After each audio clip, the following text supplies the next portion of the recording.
Bingkai Ramadan. Bingkai Ramadan. Bincang-bincang sekitar Ramadan. Bismillahirrahmanirrahim. Assalamualaikum warahmatullahi wabarakatuh. Waalaikumsalam wabarakatuh. Wama mau lupa Ustaz hari ke Anami.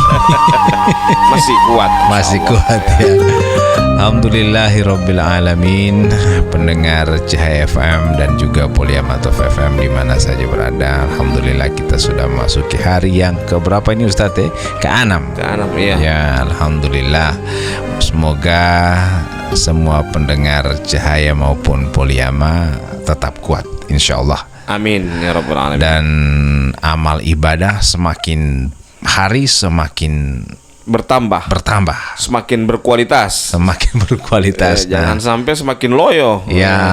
Belum batega ini, ya. baru ke-6. Iya, baru ke-6. Kemudian juga jangan sampai juga kita menyesal di akhir Ramadan tidak bawa apa-apa. Ya. Jadi mumpung masih hari ke-6 begini, kita kembali mengkaji apa-apa yang sudah kita lakukan di bulan Ramadan ini. Ya, kita muhasabah, merenung, mengintrospeksi diri. Sejauh mana kita amalan bulan suci Ramadan ini. Ya. Dan ini sudah hari ke-6, kita membahas tentang amalan apa lagi yang akan kita bisa bahagia ketika Ramadan sudah selesai. Ada sota bungkus gagah, kita punya amalan. Ada di sana ada zakat fitrah, di sana kita punya sedekah, tarawih, basahur yang sesuai sunnah dan seterusnya. Akan sangat bahagia sekali karena semua kita laksanakan. Tinggal mau tolak yang doa. Semoga puasa kita diterima oleh Allah Subhanahu wa taala. Jangan sampai nanti sudah terakhir baru kita tolak yang doa, tidak ada yang kita mau tolak.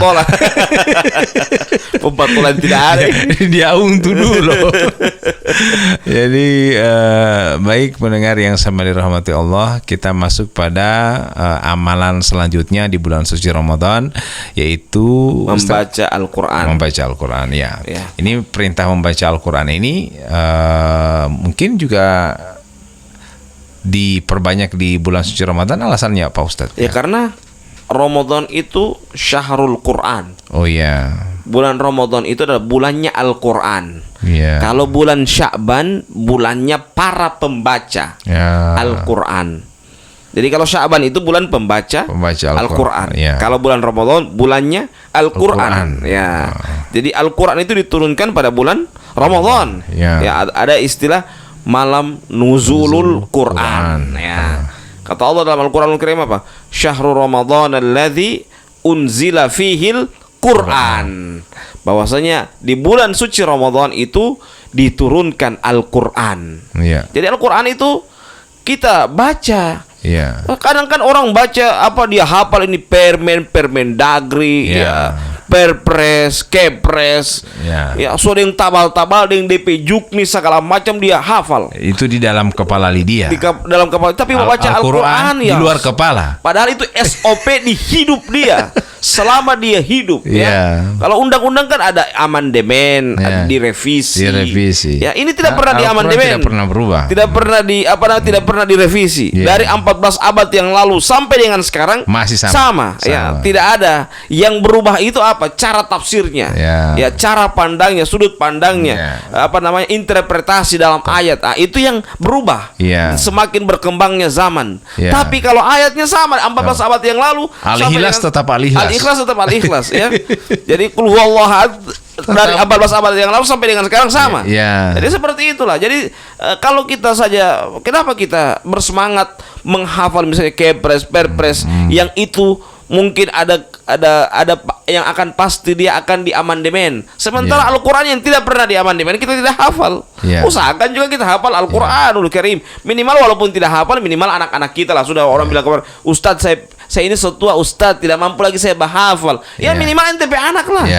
NTP anak yang ente didik menjadi para penghafal Al-Quran. Jangan cuman ketika anak-anak kita jago bahasa Inggris itu orang bangga luar biasa. Tapi papa tidak tahu bahasa Inggris. Tapi ketika anak kita tidak tahu mengaji, kita biasa-biasa saja. Ini kan musibah seperti ini. Usahakanlah minimal kalau kita kalah di dunia, minimal kita harus menang di akhirat. Jangan so kalah di dunia, kalah juga di akhirat. So 2-0 itu ya. Jadi usahakan kita bisa banyak. Kalau kalah di dunia, dunia saya so kalah. Akhirat kita harus jaga betul. Jangan sampai so sengsara di dunia, sengsara juga di akhirat. Usahakan sengsara di dunia tapi di akhirat kita bangga. Dua-dua juga bagus. Makanya kita sering baca Rabbana atina fid dunya hasanah wa fil akhirati hasanah wa qina adzabannar. Itu yang kita doa, atau orang bilang itu doa sapu jagat. Ya. Rabbana atina fid dunya hasanah, ya Allah berikanlah kepada kami di dunia itu kebaikan, wa fil akhirati hasanah, dan di akhirat juga kebaikan, wa qina adzabannar, dan dijauhkan kami dari api neraka. Dua itu yang sering kita bacakan. Jadi usahakan kita mendapatkan kebahagiaan itu yang lebih bagus itu begitu. Kebahagiaan di dunia kita bahagia, di akhirat juga kita bahagia. Jangan kalau di dunia sengsara, usahakan di akhirat kita bahagia. Jangan dua-dua lagi sengsara. Di dunia sengsara, di akhirat juga sengsara. Ya Allah, bagaimana DP model begitu. Jadi usahakan ya paling minimal di dunia kita sengsara, tapi di akhirat kita bahagia. Itu paling minimal. Tapi alangkah lebih bagusnya kita dua-dua bahagia. Di dunia kita bahagia, fid dunya hasanah wa fil akhirati hasanah. Di dunia kita mendapatkan kebaikan, di akhirat juga kita mendapatkan kebaikan, seperti itu.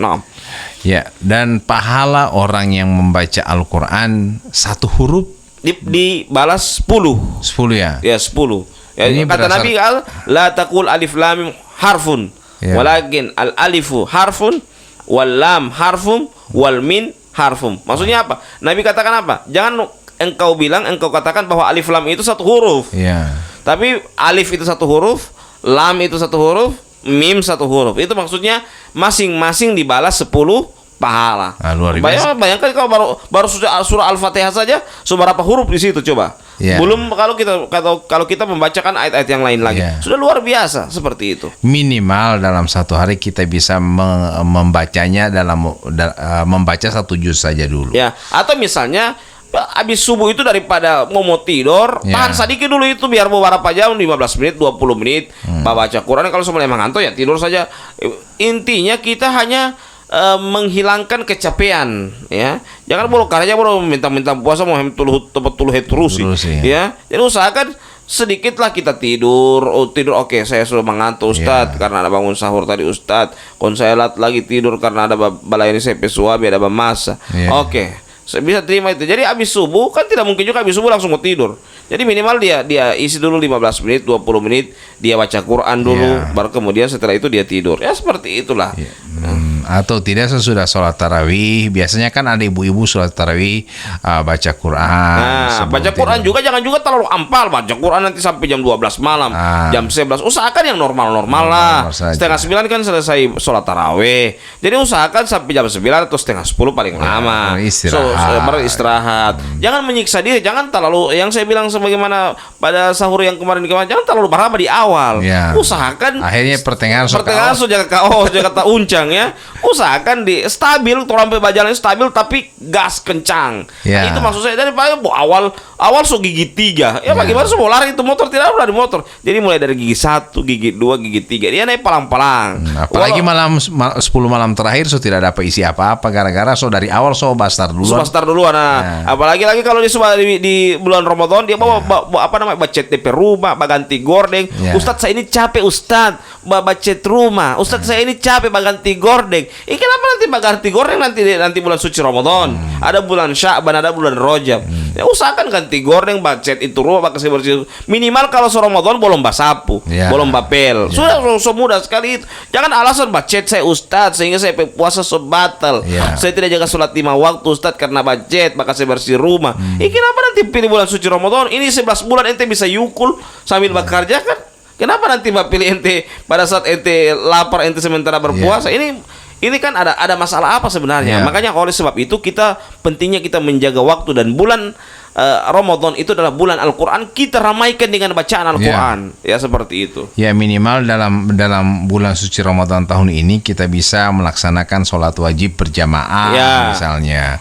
Ataupun kita punya target kita bisa menyelesaikan 1 juz 1 hari sampai dengan akhir Ramadan ada 30 juz. 30 juz. Sehingga pada saat seperti yang tadi, akhir Ramadan dada undu dulu dengan doa. Ada yang kita ada yang mau tolak dengan doa. Jadi kan ini amalan ada, tinggal mau tolak supaya Allah mau terima. Ya sama dengan orang orang mau pergi sama pimpinan ini, ya juga harus ada ketika orang bawa sesuatu itu supaya dikabulkan. Ada juga kita meminta, ada saya seperti aku tahu, tolong kesampaikan supaya mau mulus urusan. Kan begitu juga itu amalan juga itu. Kita tolak dengan doa. Semakin kita kuat tolak itu doa sampai kepada Allah Subhanahu wa taala. Baik, dan membaca Al-Qur'an ini memang banyak yang nanti bulan suci Ramadan dia baca. Bagaimana itu, Ustaz? Nanti puasa baru dia baca. Abu ini baru tahu bongkar kamari dari lamari, kemudian kasih bersih. Berarti yang dia yakini bulan suci Ramadan itu simbol tabiah, simbol puasa, simbol baca Quran. Subhanallah. Padahal ada 11 bulan, apalagi bulan Sya'ban. Bulan Sya'ban itu apa? Bulan para pembaca Al-Qur'an. Itu kenapa dia tidak pergunakan itu bulan Sya'ban untuk membaca Al-Qur'an? Tapi kalaupun tidak, ini silakan di bulan suci Ramadan. Silakan di bulan suci Ramadan. Ya usahakan khatamnya jangan cuma 1 kali juga, minimal 2 kali lah. Minimal 2 kali lah. So itu kalau Mbak baca Al-Qur'an, kalau Mbak diatur waktu. Ini ibadah suci Ramadan begini, kita harus pandai mengatur waktu. Pandai kita memanage waktu, pandai juga kita menjaga kesehatan. Supaya apa? Tidak berjatuhan baru di awal sudah berjatuhan, baru di pertengahan sudah berjatuhan. Usahakan dari awal sampai akhir kita sehat terus. Dan amalan kita stabil terus, santai tapi serius. Makanya kata Nabi Muhammad SAW apa? Khairul amal adwamuha wa in qalla. Sebaik-baik amalan itu apa? Adwamuha, yang continue, wa in qalla, walaupun itu sedikit. Jadi ukurannya adalah continue dalam beramal. Jadi walaupun dia sedikit, jangan malam pertama dia tahajud, baru berikutnya sudah tidak ada. Malam pertama dia tarawih, baru malam berikutnya sudah tidak ada. Panas-panas tai ayam itu model begitu. Jadi usahakan dia stabil, biasa-biasa, tidak perlu dia tahajud sudah yang daging, habis tarawih baru dia bisa mantap-mantap. Mau 1 malam itu, baru berikutnya sudah tidak ada. Makanya kata Nabi apa? Khairul amal adwamuha wa in qalla. Sebaik-baik amalan itu apa? Yang dia continue, tapi dia walaupun dia sedikit. Jadi ukurannya bukan banyak, tapi apa? Continue. Jadi walaupun dia bisa dia rajin sholat malam, biar mau sholat witir saja dia tengah malam bangun kamar setengah 4, jam 3 sampai setengah 4 dia sholat dulu malam. Begitu terus terjaga, itu lebih bagus daripada di awal dia sholat bangun kamar jam 11 sampai jam setengah 4 sudah yang daging. Harusnya dia istirahat. Pada malam berikutnya sudah tidak sholat malam lagi. Panas-panas tai ayam itu nama. Jadi usahakan dari awal sampai akhir amalannya, kalaupun bertambah ya tidak sampai dengan daging begitu. Usahakan dia bertambah dan dia mampu mempertahankan itu. Yang minimal itu standar minimalnya dia bisa pertahankan. Seperti itu. Jangan sampai dia mengejar yang maksimal, tapi maksimal ini cuman tidak bertahan lama, cuman 1-2 hari hilang lagi. Itu lebih bagus kita minimal, tapi usahakan amalan kita tetap biasa terus, tetap stabil seperti itu. Baik pendengar yang sama dirahmati Allah, baik yang di Cahaya FM maupun di Poliamatov FM. Dan memang kembali kita membahas tentang memperbanyak membaca Al-Quran di bulan suci Ramadan. Ini Ustadz, ada yang bertanya, bagaimana dengan membaca Al-Quran saja tanpa tidak tahu apa yang kita baca? Artinya kadang orang membaca Al-Quran, kalau kita membaca dengan mengartikan satu persatu ini Ustadz, bahkan tidak akan selesai 1 juz dalam beberapa hari karena kita mengartikan, memahami. Tapi kalau kita baca tanpa mengerti, pokoknya kita baca saja, itu bisa selesai sampai dua Al-Quran. Kita khatam 2 kali dalam 30 hari. Mau pilih yang mana? Yang biar cuman satu Al-Quran dalam 1 bulan, atau beberapa kali khatam tapi tidak ada apa-apa. Begini, kita membaca Al-Quran itu karena kata Nabi Muhammad SAW apa? Bahwa orang membaca Al-Quran itu apa? Muta'abbadun bitilawatih. Dianggap dia beribadah ketika dia membaca Al-Quran. Jadi minimal walaupun dia tidak tahu arti, minimal dia tahu itu bahwa dia sementara ibadah. Sementara ibadah. Jadi alangkah lebih bagusnya juga dia tahu artinya. Tapi ini memerlukan waktu yang cukup lama. Makanya jangan bulan suci Ramadan ini dia pegang Al-Quran. Bulan-bulan yang lain itu kesempatan untuk mencari tahu. Dia mengambil faidah dari Al-Quran. Itu yang dia ambil. Itu yang harus dia segerakan untuk mempercepat untuk memahami Al-Quran. Kalau dia misalnya baru masuk di bulan suci Ramadan, dia hanya baru tahu saja membaca, ya membaca dulu, tidak apa-apa. Tapi setelah bulan suci Ramadan berlalu, jangan setelah bulan suci berlalu DP Al-Quran dia simpan. Usahakan itu dia naik kelas. Naik kelasnya apa? Yang awalnya dia cuma membaca, ya dia naik kelas. Dia sudah mulai mempelajari satu persatu tajwidnya.